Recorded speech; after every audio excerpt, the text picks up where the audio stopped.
Cameroon, Bandung, Africa, Bandung, to the world, Bandung.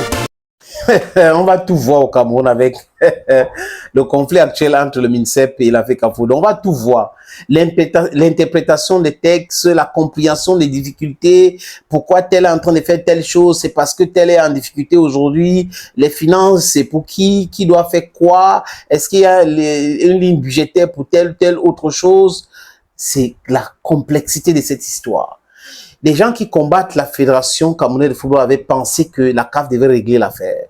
Ils ont d'abord commencé au niveau de la CCA, que ça devait se régler là-bas, c'était compliqué. Ils ont mis en contribution M. Kalkaba Marboum, mais après, bon, les textes sont les textes, la loi, c'est la loi. Ils ont allé au niveau du TAS, mais ils ont compris que là-bas encore, c'était très, très compliqué. Plus de 3 fois débouté. Et ils ont porté l'affaire au niveau de la Confédération africaine de football. Ils ont mis en contribution tous ceux qui sont entrés en disgrâce avec la fédération pour pouvoir faire tomber le président de la fédération qui est un dieu à cuire, qui a une politique de l'assainissement, de la lutte contre la corruption, de la clarté, qui les dérange, qui dérange beaucoup de personnes. Les amis, je vous propose dans la lecture de cet article que j'ai trouvé un peu intéressant, parce qu'il y a des choses qui sont réelles dans ce que l'article dit, mais d'autres, peut-être que l'auteur de cet article, les amis, honnêtement, s'est trompé de bonne foi. Mais bon, je vous propose la lecture au Cameroun. Lupo Motazé, en position d'arbitre dans le bras de fer entre Samuel Eto'o-Fils et le secrétaire général de la présidence de la République, Ferdinand Ngongo.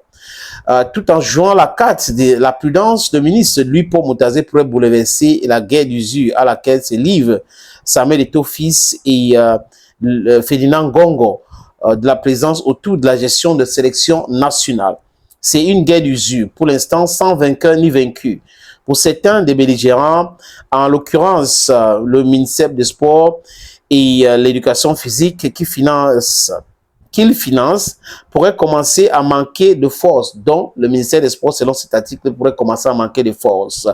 Le premier signe d'affaiblissement, selon cet article du ministère des Sports, c'est le 13 juin dernier, lorsque M. Lupo Motazé, le ministre des Finances au Cameroun, a adressé une étrange correspondance, selon l'article au RGPR, en disant ceci: j'ai l'honneur de vous faire connaître par la haute et complète information du chef de l'État que les opérations de virement de la dite somme sont en cours au profit du ministère des Sports et de l'Éducation physique. C'est ce qu'il avait dit. Et l'article dit quoi? Que le ministre des Finances, répondant ici à une demande du secrétaire général de la présidence d'approvisionner à hauteur de 190 millions le compte du ministère de Sport, dont chez moi les combis, pour faire face à des dépenses imprévues dans la ligne budgétaire de celui-ci. Prudent, le grand agentier a déclaré cependant à son interlocuteur de la présence que le virement en question était en cours. Il prenait également soin de préciser en toute lettre, à toute fin de lettre, que de bénéficier de l'opération une manière de mieux prendre ses distances avec cette procédure sujet à caution. Donc, vous comprenez très bien pourquoi la FECAFOOT avait écrit à l'époque du match Cameroun qu'avec eux, ils ont payé le stade. Donc, on ne peut pas demander l'argent supplémentaire parce que telle chose a été payée, telle autre chose a été payée par la FECAFOOT. Donc, le ministère des Sports serait en cours de liquide actuellement, les amis, dont la vigilance du ministre des Finances a une explication. La demande de fonds au ministère des Sports serait en lien avec les activités de sélection nationale de football, où selon la loi, seule la Fédération camerounaise de football, dont la FECAFOOT, dispose d'un matricule budgétaire susceptible de justifier un virement d'argent. Donc, pour virer l'argent, il faut justifier. On est en train d'envoyer l'argent par rapport à quoi? Pourquoi est-ce que ça existe ici? On est en train d'envoyer le même montant pour le même travail. Les procédures sont même clairement encadrées.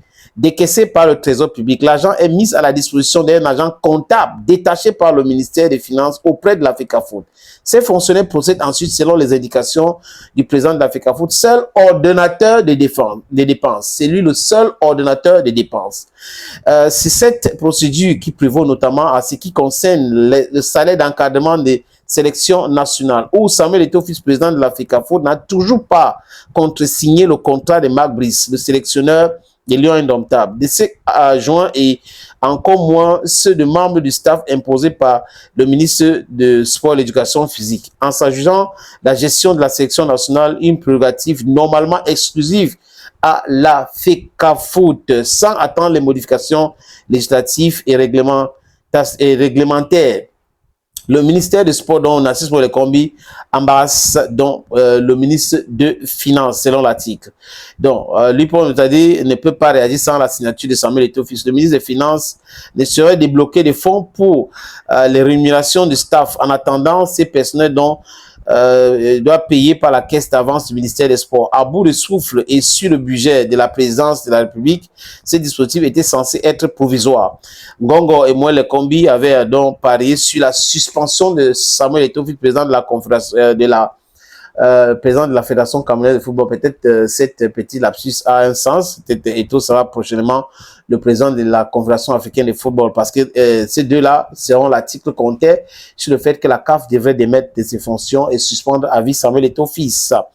En prononçant une simple amende, ça a rendu le truc tellement compliqué. Donc, une avalanche de dépenses supplémentaires, une délocalisation du match contre la Namibie à Garoua induirait ces dépenses supplémentaires, vol interne pour les deux sélections, frais logistiques, lourds déplacements, hébergement d'encadrement administratif, médicaux et sanitaire, et toutes sortes de frais que le ministère des Sports aura du mal à assumer, d'où le bras de fer en cours. Alors que la fédération avait demandé la mise en disposition du stade Japoma, vous comprenez très bien qu'après, l'ONIS a dit Japoma n'est pas disponible. Après, l'ONIS a proposé Olembe, pas Olembe, parce que Olembe n'existe même pas, les amis, c'est pas homologué.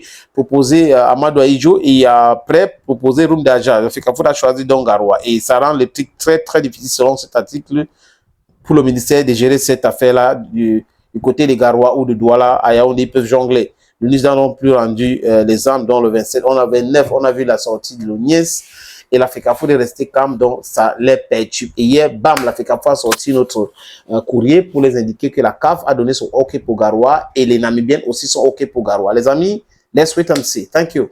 Bye bye.